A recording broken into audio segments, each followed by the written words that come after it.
High বন্ধুরা, চলো তোমাদের সাথে আজকে একটা রান্না শেয়ার করি। দেখো, আলুগুলো ডুমো ডুমো করে কেটে ভেজে নেব। ভাজা কমপ্লিট। এবার এই তেলে একটু হলুদ দিয়ে দেবো, দিয়ে মাশরুমগুলো ভেজে নেব। তোমরা চাইলেও সিদ্ধ করে নিতে পারো বা ভেজে নিতে পারো। আমি একটু ভেজেই নিয়েছি। একটু ভেজে নেওয়া কমপ্লিট।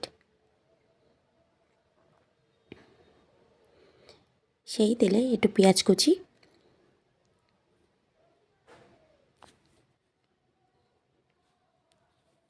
টমেটো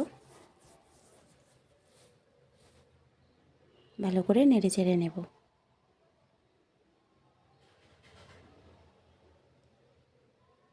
আদা রসুনের পেস্ট দিয়ে দিলাম, দিয়ে আবারও ভালো করে নেড়ে চেড়ে নেব। এবার এতে হলুদ গুঁড়ো,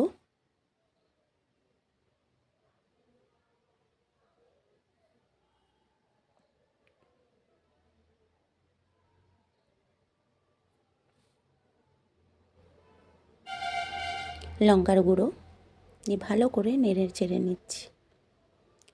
দেখো, আমার কিন্তু কমপ্লিট।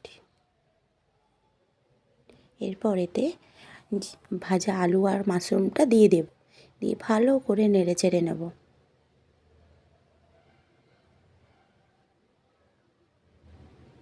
দেখো, আমার কিন্তু অর্ধেক কুক হয়ে গিয়েছে। এরপর এতে সামান্য জল দিয়ে দেব। বেশি জল ভালো লাগে না, বেশি ঝোলও ভালো লাগে না।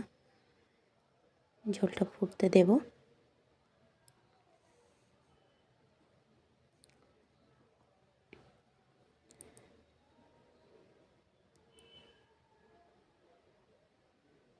লাস্টে একটু ধনেপাতা দিয়ে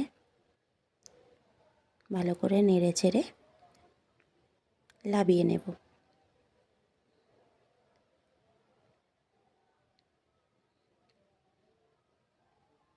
দেখো বন্ধুরা, আমার কিন্তু রান্নাটা কমপ্লিট।